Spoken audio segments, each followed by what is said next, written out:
그 그린랩스 신상훈 대표님 잠깐 소개시켜드리겠습니다. 서울대 전기공학부를 졸업했는데요. 박사가 되기 위해서 마음을 먹었다가 그 외부 장학금을 받으려고 했는데 안타깝게도 실패를 합니다. 그래서 나는 뭔가 좀 돈을 벌어야 되겠다. 그래서 메릴린치 증권 금융사에 들어가게 됩니다. 그래서 파생상품 펀드 매니저로 한 5년 정도 일을 하셨고요.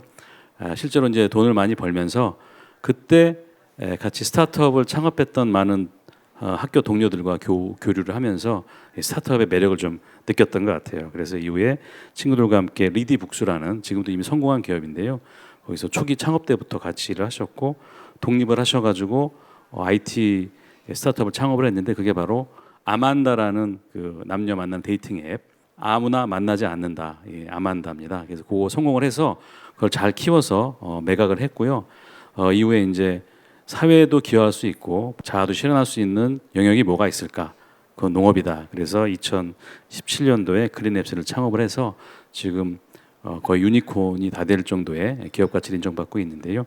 사실 그린랩스가 처음부터 이 지금의 그 팜모닝 모델을 했던 게 아닙니다. 처음에는 사실은 각 농촌에 많죠. 비닐하우스를 스마트팜으로 바꿔주는 솔루션. 거기에 이제 하드웨어, 소프트웨어 다 들어가는데요. 그걸 공급하는 사업을 했어요. 그래서 아마 그렇게 공급한 농가 수가 제가 센 것만 한 700개, 800개까지 갔던 걸 셌던 것 같고요. 그러다가 이제 2년 전에 지금의 모델, 그러니까 이제 농민들을 대상으로 한 디지털 플랫폼 비즈니스를 이제 시작을 하게 될 때쯤 제가 처음으로 만나서 인터뷰를 했었어요. 마침 그때 쭉 회사 얘기를 하면서 우리 앞으로의 새로운 사업은 바로 이거다. 그래서 제가 그걸 들으면서 이건 농민들을 위한 네이버 같은 거구나. 그렇게 이해를 하고 마침 인터뷰 끝나고 오후에 다른 또 농업인을 만났는데 그분은 농업계에서는 알려진 그 스마트팜 솔루션 사업을 이미 하고 있던 분이었는데요. 제가 그린랩스 얘기를 살짝 드렸어요. 대단한 기업이 하나 이런 걸 하는 것 같다 그랬더니 그분이 뭐라고 그랬냐면 아직도 그 선명히 기억이 나는데요. 글쎄요. 그거 잘 될까요? 우리 농민들이 그거 디지털 앱을 사용할까요? 저는 제 경험상 그거 승부내기 어렵다고 봅니다. 이랬거든요. 그래서 과연 그럴까? 저도 굉장히 관심 있게 지켜봤는데 지금 뭐 2년 만에 70만이 가입을 했고 매출이 빠르게 늘고 있고 그래서 성장을 정말 업계 기대 이상으로 하고 있는데 제가 여기서 드리고 싶은 질문은 아까 그때 그 농업 전문가께서 말했던 그게 사실은 농민들의 그 디지털 수용성이거든요.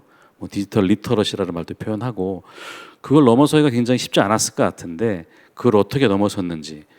실제로 저희 그 회원들 70만을 저희가 모았던 방법은 뭐 저희라고 뭐 별다르게 오프라인으로 막 영업을 하거나 이런 활동들을 하지는 않았고요.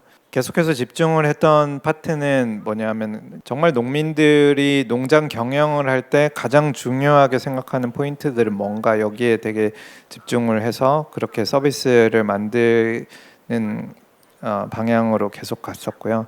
그래서 농민분들께서 결국 돈 되는 정보, 그 돈 되는 거래가 무엇이냐 이것들을 앱에 그리고 웹 서비스에 담으려고 굉장히 많이 노력을 했습니다. 그래서 다양한 기능들이 있고 그래서 자기에 맞는 가장 비용을 줄이고 그 돈을 더 벌 수 있는 그런 방법들을 다양하게 그 작물별로 저희가 제공하려고 많이 노력을 했고요. 그래서 그런 것들 때문에 사실 농민분들께서 모든 디지털 앱을 사용하시는데 다 편한 거는 아니라고 저도 생각을 합니다. 저희 평균 연령이 55에서 60세 정도 되는데요. 그런 연령대라고 하더라도 유튜브나 뭐 네이버나 이런 서비스를 굉장히 많이 쓰시고 그리고 카카오톡이나 이런 것들을 쓰는데 전혀 불편함이 없는 것을 알 수 있습니다. 그것과 마찬가지로 본인들께서 사업 경영을 위해서 반드시 필요하다는 생각만 든다면 저희는 할 수 있다는 생각을 좀 확신을 가졌고요. 실제로 많이 사용해주고 계십니다. 네. 그러니까 한마디로 하면 돈이 된다 그러면 다 하겠네요. 예, 잘 알겠습니다. 그 사실 그린랩스가 하는 이 팜모닝 서비스가 저는 전형적인 내수 산업이라고 생각을 했었거든요. 그런데 요즘 신상훈 대표가 계속 해외로 다니거든요. 도대체 왜 해외로 다니는 겁니까? 저희 회사 비전 보면은 지속 가능한 방법으로 인류에 먹는 것을 혁신한다 돼 있는데 저희가 뭐 대한민국 사람이라고 지정하지 않았고 인류라고 얘기를 했잖아요.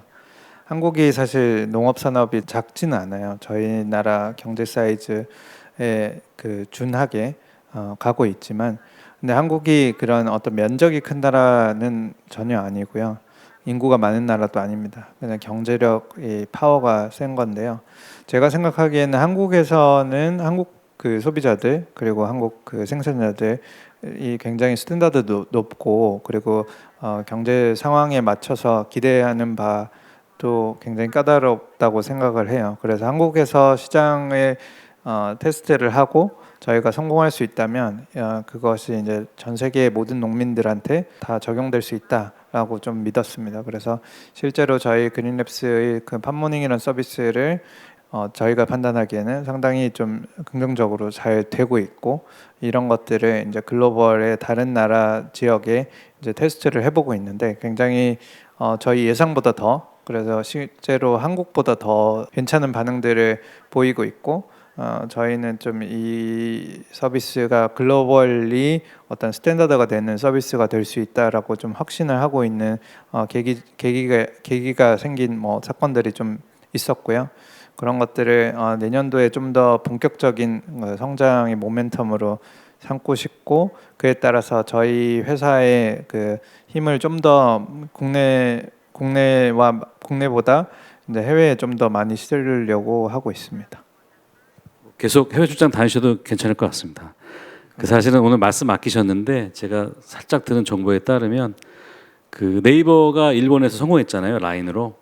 그 그린앱스가 일본에 진출을 올여름에 했습니다. 그 우리말로 하면 그 팜 내비게이션 맞나요? 팜 내비게이터인가요? 내비게이션인가요?